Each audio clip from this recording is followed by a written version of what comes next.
चाओ अस्सलाम वालेकुम तूती welcome back another new vlog. तो जी गाइस आ गया मैं अपने गांव में, ठीक है अपने ही गांव में अपने पिंड दी नवा फोर हो गया। हाँ नहीं विसाखी तो पाकिस्तान होंदी ही ना, इत्थे काजी विसाखी ना कोई, इत्थे अपना दरिया वे इस नहा लेना में की आंदे नहीं ठंड बड़ी है इत्थे नमूनिया आया वे नहा लेइए ते काफी बार ते आए हैं जी। कासम कासम सानू अज काफी प्यान लगा जी।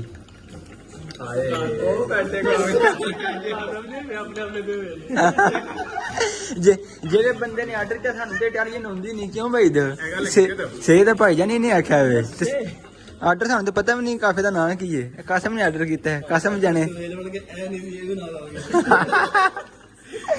चलो कोई गल नहीं है रही है। ओके गाइस एंजॉय करके तुम भाई दसने काफे दा टेस्ट किवें दा